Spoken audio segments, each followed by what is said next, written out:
ఎప్పుడు ఒకరి కాళ్ళ కింద బానిసలా బతికేదానికంటే లేచి నిలబడి ప్రాణాలు వదిలిపెట్టడం ఉత్తమం అంటారు. నిజంగా మీరు గనుక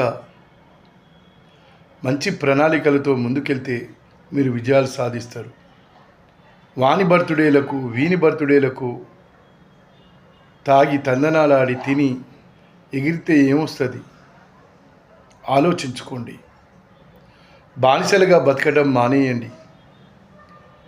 మీరు రాజ్యాలు ఏ విధంగా ఏలాలో, ఎలా చైతన్యం కావాలో చూడండి. మీరు మార్పు కోరుకోండి. ఆ మార్పులోనే మీకు అత్యున్నతమైనటువంటి విజయం వస్తుందని చెప్పేసి ఈ సందర్భంగా తెలియజేసుకుంటున్నాను. భువనగిరి కాన్సెప్టెడ్ ఎంపీ